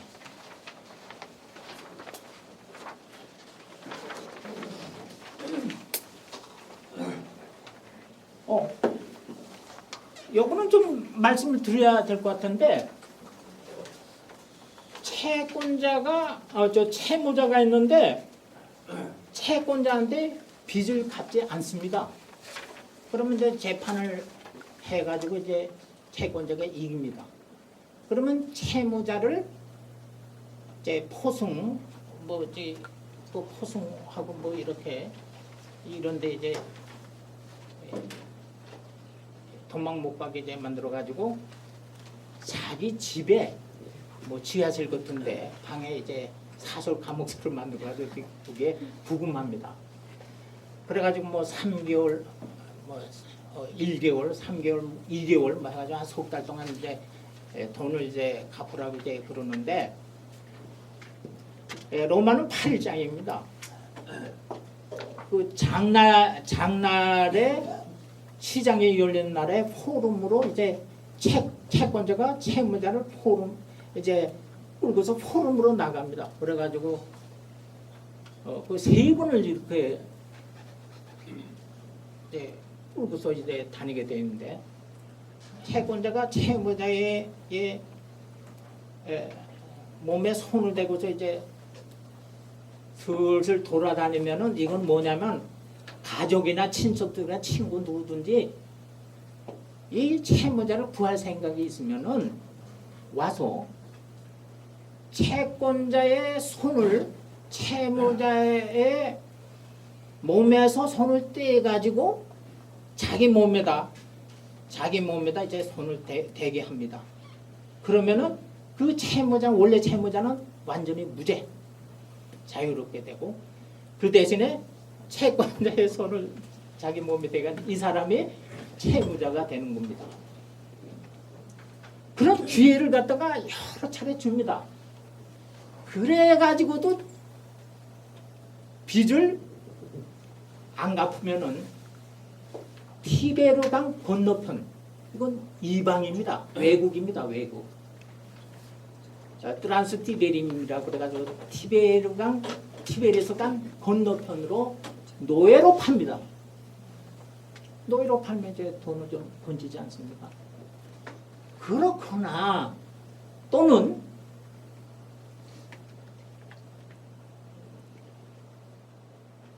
죽입니다.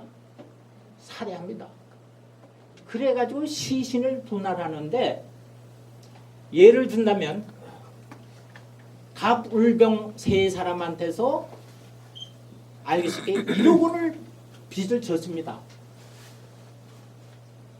한 사람한테 5천만 원, 두 사람 2,500, 2,500에서 토탈 1억. 그럼 죽인 다음에 시신을 절반을 톱으로 자릅니다. 5천만 원 하죠. 그리고 나머지 절반, 시신 절반을 또 절반으로 짝 해가지고 2,500, 2,500 이렇게 나눈 겁니다. 근데 요거 톱으로 자르고 해도 자를 때 조금 그 차질이 생겨가지고 덜 가고 못 가고 뭐 저 그런 게 있던 그런 거는 문제 삼지 않습니다. 그러면 왜 이렇게 시신을 살해가지고 시신을 분할하고 그러느냐? 빚을 지면은 갚아야 된다. 갚지 않으면 노예로 팔리거나 죽어야 한다. 이거를 보여주기 위해서. 그 다음에 또 하나는 이제 이런 경우도 있습니다. 로마에는 피오 관계라고 하는 것이 있는데, 피오 관계는 보호자와 피오민이 있습니다. 대개 보호자는 귀족이고 피오민은 평민이라 이렇게 생각하면 간단히 이제 이해가 되는데, 평민들은 법을 잘 모릅니다. 그러니까 재판할 때에 잘하는 귀족 찾아가지고 대감만에 저 대신 좀 재판해 주십시오. 뭐 이래가지고 그래? 그 재판을 대신 해주고, 그리고 보호자가 경제적으로 뭐 아들딸이 뭐 장가 시집 가고 그러는데 돈이 좀 들지 않습니까? 그럼 피오민들이 좀 갔다가 돈도 좀 부조도 많이 하고 뭐 경제를 돕고, 이런 게 이제 피오 관계입니다. 중세 시대에 주정제도, 농노제도, 장원제도 뭐 이러한 것의 그 프로토타이프가 이제 이 로마의 피오 관계에서 피오 관계입니다. 거기서 쭉 나왔다고 이제 막스 베이버는 이제 이걸 강조하고 있는데, 어쨌든 이 피오 관계는 법률적인 관계가 아니라 신의 관계입니다. 라틴어의 피데스 관계입니다. 신의, 믿을 신자, 오를 이자, 신의 관계. 그래서 만약에 피오 관계에 있는 보호자인 귀족이 평민의 신의를 저버렸을 때 평민은 보호자인 귀족을 죽입니다. 그러나 죄를 묻지 않았습니다. 왜냐하면 윤리가 법 위에 있기 때문입니다. 그러니까 사람 같지 않은 거는 그건 죽여도 좋다. 아무리 귀족이라도 이런 겁니다. 그런데 피데스를 어긴 보호자를 귀족 뭐 이렇게 생각하면 되는데, 평민이 죽여도 죄를 묻지 않는다. 뭐 이런 것도 12포법에 나와 있습니다. 여기는 이제 그게 빠져서 제가 특별히 말씀을 드리는 것이고, 그 다음에 11포법에 보면은 귀족과 평민은 결혼할 수 없다 라고 하는 게 들어갑니다. 그전에는 귀족과 평민이 결혼할 수 있었는데 이게 웬 말이냐? 귀족과 평민은 결혼할 수 없다니. 그래서 이제 5년 후에 카눌레이우스가 현존 445년에 귀족과 평민은 결혼할 수 있다라고 하는 통용법을 이제 제정하게 됩니다만은 지난번에 말씀을 드렸습니다. 그래서 에데르 교수 같은 분은 스콜라드는 12포법이 귀족과 평민 간의 신분 투쟁에서 평민이 대승을 거둔 그 결과물이었다. 그래, 꼴 좋다. 결과물이? 그럼 평민이 크게 이겼는데 왜 귀족과 평민은 결혼할 수 없게 됐냐? 부전은 있었는데 그걸 딱 내세우는 겁니다. 그 다음에 뭐 여기에 쭉 그 여러 개가 나오는데 거기에 나오는 내용은 여러 선생님들이 읽어보면 대개 다 이해가 되는 것인 만큼 따로 이제 여기서 시간 관계상 설명을 드리지 않겠습니다. 제가 이제 유튜브에 올렸는데 거기 가면 그 PPT 이거를 다운 받을 수가 있습니다. 그 다운 받으셔 가지고 좀 활자도 크게 해가지고 이렇게 보시면 선명하게 이제 보실 수가 있고 여기 제 사장 맨 뒤에 제 그 메일 주소하고 전화번호를 적어놨는데 잘 모르고 뭐 저 어떻게 뭐 좀 더 알고 싶다든가 이런 거는 그 메일 주소로 좀 이렇게 질문도 하시기 바랍니다. 그리고 엄밀하게 얘기해서 테오도르 몬젠의 그 로마사 독일어판, 영어판 뭐 이거 구글에서 다 무료로 다운받을 수가 있습니다. 독일어판 뭐 레미세스 스타트브레이크 로마 헌법 몬젠의 그 1, 2, 3권 본서는 한 대여섯 권 이렇게 됩니다만은 그거 다 무료로 다운받을 수가 있어요. 볼 수가 있어요. 그거 잘 안 되면 저한테 연락 주십시오. 제가 이북을 이렇게 보내드릴 테니까. 그러면 마지막으로 이제 법조문의 해석 문제를 놓고서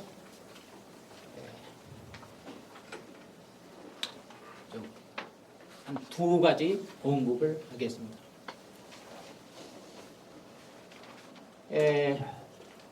1938년에 로 클래시컬 라이브러리 칸의 그 워밍턴이라고 하는 분은 그 왼쪽에 라틴어, 오른쪽에 영어 이렇게 대역판을 냈습니다. 로 클래시컬 라이브러리 하도 유명하고 그러니까 이게 전 세계적으로 그냥 전부 거기에 따라서 12법을 이제 법적으로 해석하고 그랬는데 최근에 와가지고 워밍턴의 그 법조문 해석 중에 크게 두 가지가 이게 좀 이상하다. 워밍턴 그 참 이상하다. 그거 좀 다시 좀 봐야 되지 않겠냐 이런 기운이 이제 오늘날 기운이 이제 돌아가지고 새로운 이제 그 버전들이 이제 나오기 시작했습니다. 우선 워밍턴은 12법법 8패에 속하는 몇 개를 전부 1표로 돌립니다. 누가? 1999년에 클로포드판, 그 다음에 2004년에 플라판. 이거 보면은 워밍턴의 8패에 있던 거를 1표로 거의 다 돌려가지고 1표는 뭐 22개로 이렇게 22개 조항으로 이렇게 확 늘어납니다. 그 중에서 우선 이제 두 개만 이게 제일 좀 말씀이 많고 그래서 이거를 좀 설명을 드리겠습니다.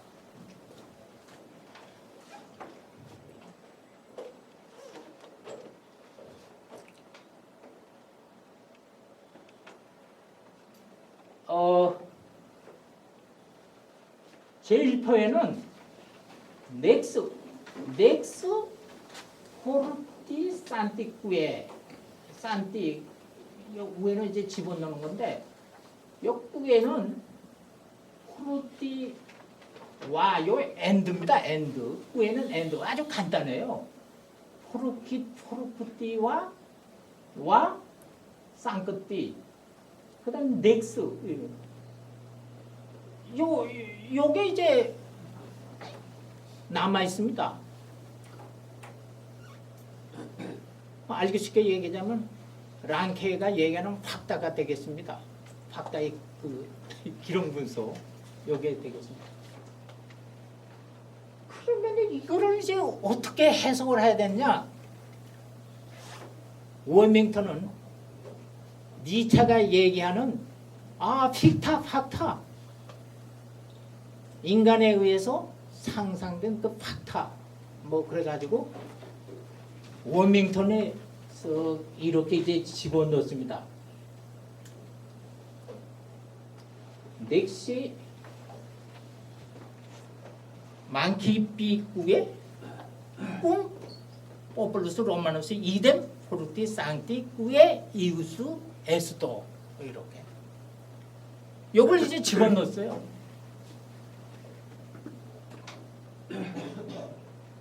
제가 저 눈이 잘 안 보여가지고 이걸 자꾸 이제 여기를 보였는데 여러 선장 그 있죠? 그 프린트물에 넥시 만키피꾸의 꿈 오플루스 로마누스 이뎀 포르티 사나티 꾸의 이우스 에스도, 이렇게 이제 워밍턴이 그렇게 갖다 붙였습니다. 그러면 이제 넥시와 만키뿌인데 그 뿌에는 이제 엔드라고 그랬죠. 그러니까 넥슨과 만키베스는 꿈, 이건 위드란 뜻입니다. 위드. 포플루스 로마누스, 로마 인민가의 넥슨과 만키피세는 같다. 이뎀 포르티 사나티 왜 이웃에서 포르티와 사나티에게는 같은 법이 이제 적용된데 같다, 이런 뜻입니다. 그래서 영어로 워밍턴은 There shall be same right for staunch person and for person restored to allegiance of bond and convenience with the Roman people. 그렇게 이제 되어 있습니다. 그러면 우선 여기에서 알아야 될 게 넥슨, 만키피움, 포르티, 사나티쿠의 네 가지 단어의 정확한 뜻을 알아야 됩니다.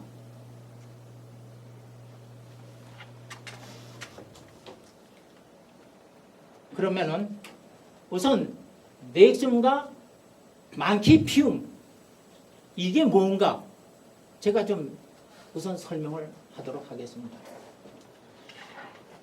12법법 제정 당시에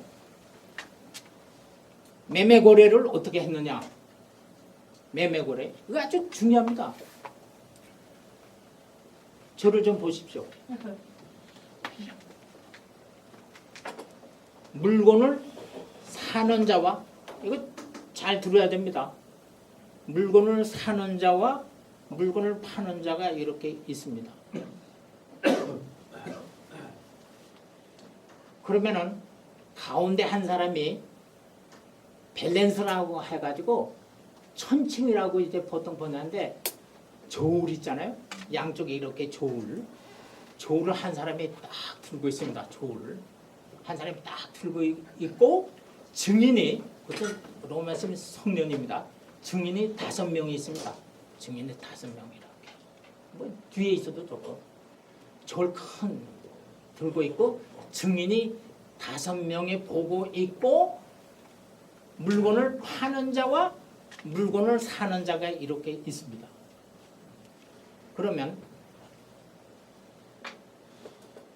동사는 움직이는 거죠? 그렇죠? 이를테면 이제 노예는 이제 이거는 사람이 아니라 재산이니까 동산이죠. 노예를 팝니다.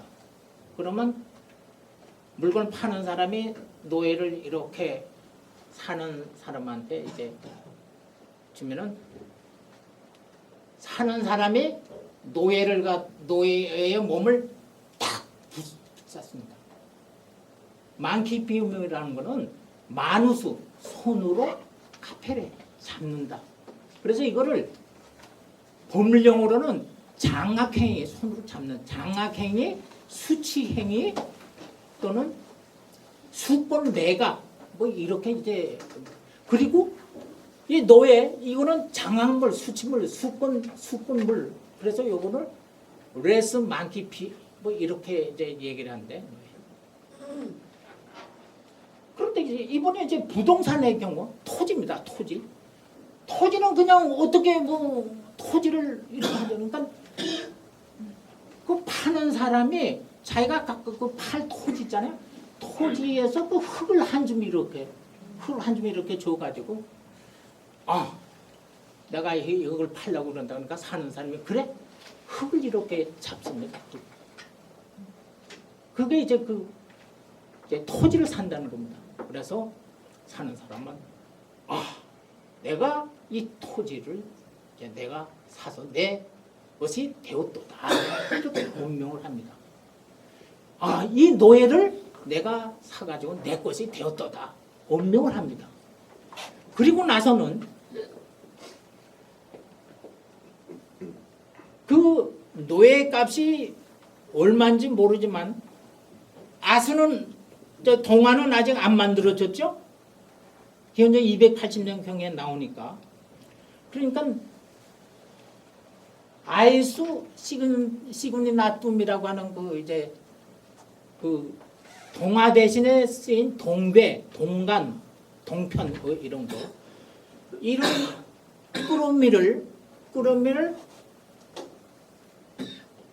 이 천칭 그 밸런스에 탁 칩니다. 그러면 쨍 하고 소리가 나죠.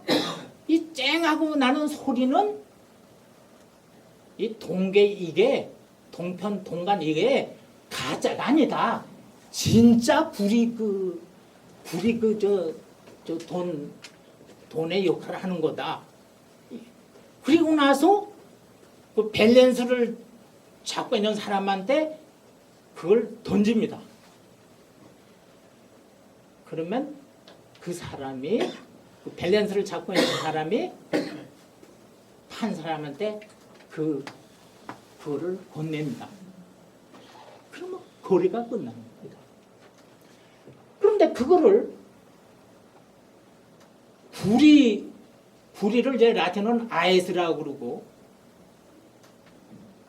그리고 이제 저 밸런스 있잖아요. 그거를 리베르라고 부르는데 그래서 일본 사람들이 그렇게 번역했을 거예요. 우리나라도 그런데 동형식 매매다 이렇게 했는데 동은 부리동자 형은 좋을 형자일 거예요. 동형식 매매라는 게 바로 그겁니다. 그래가지고 이제 거래가 끝나는 겁니다. 이것이 만기비입니다. 그럼 이제 넥슨은 뭐냐? 이거 아주 재밌는데 넥슨은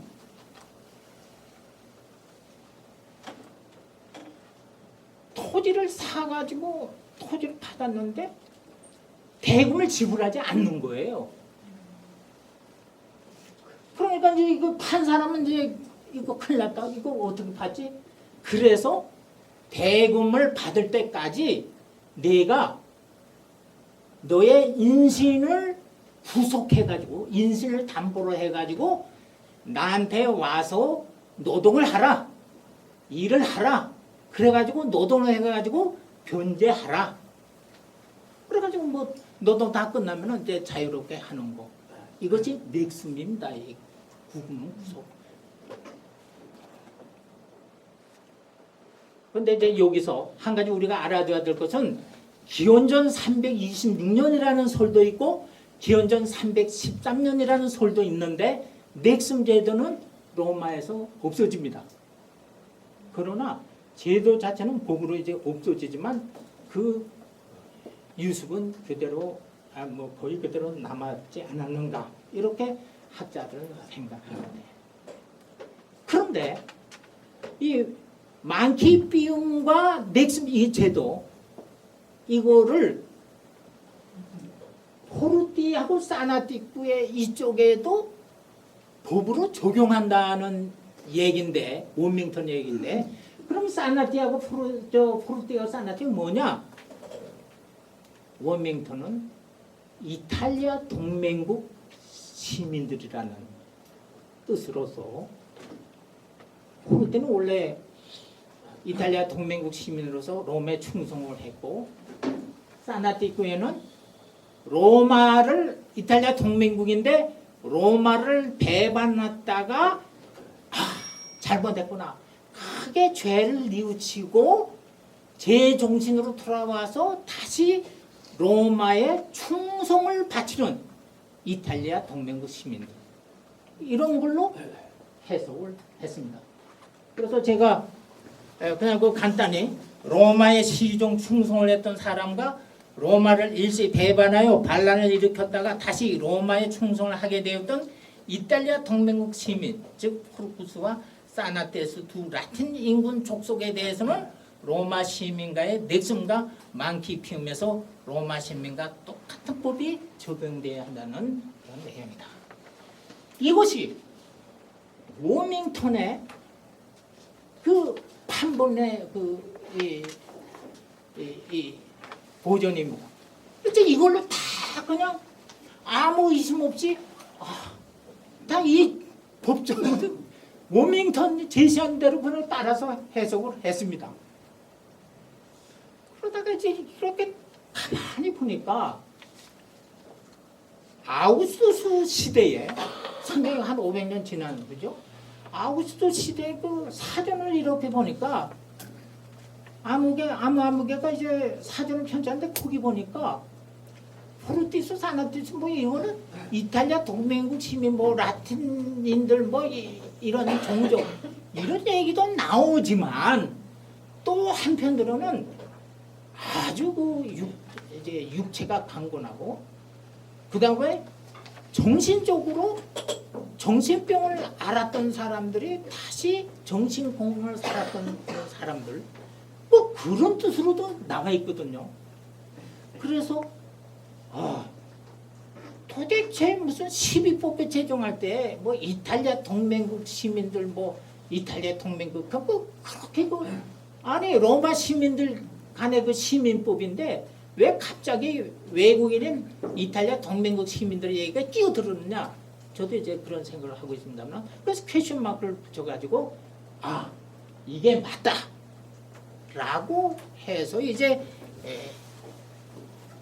새로 플라하가 2004년에 플라하가 이런 법 조문 해석을 내놨습니다. 이 플라하는 만키피움 이걸 싹 빼버렸습니다. 워밍턴 만키피움 이건 넣은 거 잘못됐다 싹 빼버리고 넥슨 파케레 네미니 알리꾸암 포르투티 사나티쿠의 니케토. 그래서 이제 독일 말로 이렇게 나오는데 이거 이제 뭐냐면 우리나라 말로 말하면은 채무 노예로 만드는 인신 구속 행위는 만키피움은 그건 싹 빼버렸습니다. 넥슨만 얘기하는 겁니다. 채무 노예로 만드는 인신 구속 행위는 즉 넥슨은 힘께나 쓰는 등 쓸모있는 자들과 정신이 건강한 자들 이외에 아무에게나 허용되어서는 아니 된다. 그래도 쓸모있는 사람, 포도 따기 하고 뭐 올리브 나무 베기 하는데 거기에 쓸모있는 사람, 또 그다음에 정신이 뭐 저기 옛날에 나갔지만 지금 정신 건강한 사람, 뭐 이런 사람들한테 넥슨을 적용시켜야지. 그밖에 다른 사람들한테는 안 된다. 쓸모있는 사람, 요렇게 이제 플라하가 이제 신해석을 내놨습니다. 그런데 이제 헤드로 몸대는 여기서 그 이탈리아 동맹국 시민들 그거는 빼버리고 로마 시민들인데 넥슨과 만키피움 그것도 몸대는 좀 생각했던 것 같아요. 근데 제가 그 확인을 못 해가지고 오늘 나중에 다음 기회에 이제 하도록 하겠습니다.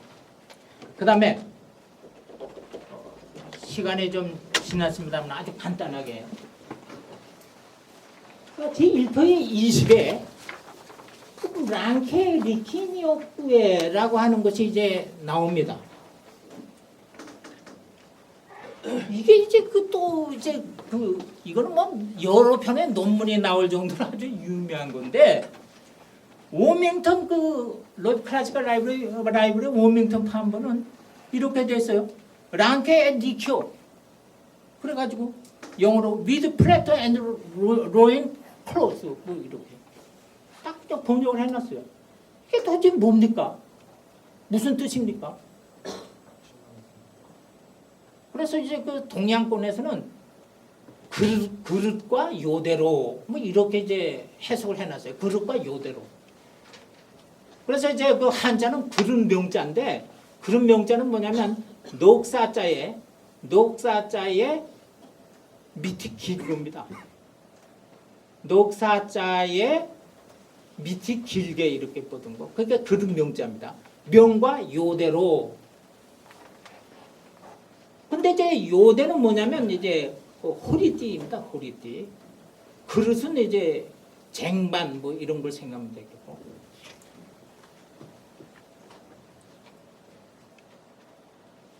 그러니까 뭐 그릇과 요대로. 그러니까 이게 뭐 도대체 무슨 말인지 알 수가 없습니다. 워밍턴 판본에서는. 그런데 그 크로포드 판본에서는 다음과 같이 이제 적혀 있습니다. 뭐 라틴어는 뭐 읽지 않겠습니다. If with ranks and liquium he shall have sought, and if he shall have found, the theft is to be manifest. 만일 랑크스와 리키움으로 그가 가택수색을 하였고, 만약 그가 절도범을 찾아냈다면 절도죄는 명백하게 드러나게 된다. 이런 얘기인데, 그럼 이제 그 랑크스와 리키움 이게 뭐냐? 그야말로 니체의 틱탁파타가 필요한 것입니다. 자, 우선 그 리키움, 요대라고 그러는데, 요대, 호리에 이렇게 하는 겁니다. 경찰, 이 당시에는 이제 12법에는 경찰이 없었다고 그랬죠? 그러니까 저 앞집에 저 녀석이 분명히 내 황소 한 마리를 훔쳐갔는데, 저걸 이제 내 거를 훔쳐갔다고 해서 절도죄로 이제 해서 그 보상을 받아야 되는데, 이걸 어떻게 하느냐? 경찰도 없고 뭐 직접 내가 이제 가택 수색을 하는 겁니다. 그래서 이제 가택을 수색하러 이제 황소 한 마리 찾기 위해서 이렇게 하는데, 예를 든 겁니다. 그 황소는. 이렇게 내가 들어가려면은 저쪽 집안하고 구경꾼들, 거기에 그 여자들도 있고 뭐 처녀들도 많고 그러잖아요. 그러니까 내가 들어갈 때에 옷을 입지 않은 채로 들어가야 됩니다. 물론 뭐 황소 한 마리를 여기다 옷에다 숨기고 들어갈 수는 없겠지만, 뭐 조그만 보석 같은 걸 얼마든지 이런 데 그러니까 작물을 내가 하나도 갖고 있지 않다. 작물 같은 거 이런 데 숨겨가지고 찾았다, 절대도 이렇게 할 수도 있으니까. 그래서 그 나체로 들어가야 됩니다. 나체로 들어가야 되는데, 나신으로 들어가야 하는데, 저쪽에 이제 부녀자들도 있고 처녀들도 있으니까 이 치부를 가려야 되지 않습니까? 그래서 이제 이거는 그 후리띠는 이렇게 그 치부를 가리는 정도. 그 다음에 그릇은 뭐냐? 그릇은 여러 가지 해석이 있는데, 그릇을 여기다 크게 이제 얼굴을 덮습니다. 그러면 이제 상대방들이 내가 누군지 얼굴을 가렸으니까 모르지 않습니까? 그래서 이제 그릇에 이렇게 하는데 내가 이제 그 작물을 찾아야 되니까 구멍을 이렇게 2개 뚫습니다. 구멍을 2개 뚫어가지고 그러니까 눈으로 이제 볼 수 있는 거. 그래가지고 그랬다는 소리 있는가 하면은 아니다. 2 손으로 쟁반을 이제 이렇게 들고 그러면 쟁반에 아무것도 없다.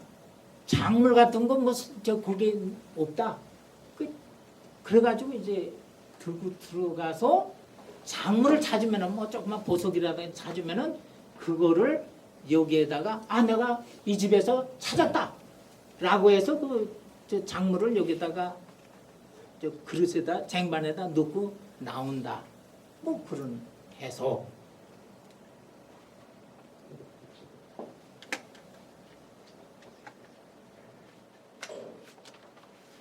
테오도르 몸자는 테오도르 몸자 이런 해석을 내리고 있어요. 저게 절도범이라고 신고를 한 사람이 있지 않겠습니까? 그러면 뭐 보상을 이제 하기 위해서 보상물을 여기다 그릇에 담아가지고 나왔다. 뭐 이런 설명도 하고 있는데 그건 이제 조금 더 이제 찾아봐야 되겠지만 하여튼 여기에 관해서는 학자들이 뭐 논문도 나왔고 2005년도에 이제 논문도 나왔고 설이 많습니다. 뭐 한 가지 예를 든다면 아테네도 마찬가지예요. 희곡 작가 아리스토파네스의 구름들이라고 하는 작품이 있습니다. 거기 뭐 이제 소크라테스는 소피스트로서 아테네 젊은이들한테 소멸을 받고 지식을 하는 그런 걸로 이제 나오는데 거기에 주인공이 스트레치아데스가 이제 주인공 청년이 나오는데 소크라테스 학원에 이제 입학하려고 그러니까 소크라테스 선생이 야 옷 벗어. 아니 제가 뭐 절도범을 찾으러 절도 수색을 하는 것도 아닌데 왜 옷을 벗어요? 그러니까 소크라테스가 야 그렇게 되어 있어. 벗어. 이런 게 나옵니다. 그러면 그 주인공이 남자지 진짜로 뭐 옷을 벗는 게 아니고 나체로 되는 거 아니고 그 속옷 정도 입는 걸로 이렇게 이제 해석을 하고 아테네에서 절도 뭐한테 그렇게 이제 했다고 그래요. 그리고 여기에 대해서는 상당히 많은 학설이 있습니다. 그릇이라는 게 무슨 마법의 고리라든가 또 어떤 사람은 그 되와 줄자 돼 밀을 갖다가 훔쳐갔다 하면 되로 이렇게 해가지고 얼마 줄자는 이제 그 재는 거 길이를 재고 뭐 이런 거였다는 사람 하도 많이 있는데 저는 이제 여기에서 만일 랑쿠스와 리키 이름으로 그가 가택 수색을 하고 만약 그가 절도범을 찾아냈다면 절도죄는 명백하게 드러나게 된다. 이걸로 이제 요게 그래도 그냥 제일 그냥 원만한 법정 해석이 아닌가. 그렇다면은 워밍턴의 기존의 법조문은 해석은 그거는 좀 거리가 있지 않느냐. 그런데 여기서 한 가지 우리가 분명히 알아둬야 될 것은 워밍턴도 그렇고 훌라도 그렇고 크로포드도 그렇고 다 12편법 현재 남아있는 거 그리고 거기에 관한 사전에도 다 이런 내용 저런 내용에 다 나와 있다는 것입니다. 그래서 이거를 어느 것이 진짜 12편법 진짜 법조문이냐 이걸 두고 싸우는 것입니다. 여기서는 설득력이 누가 더 있느냐 이것이 이제 그 논쟁의 핵심인 것인데 많은 것이 더 많이 얘기할 것도 있고 그럽니다. 시간 관계상 하여튼 여기서 끝나도록 하겠습니다.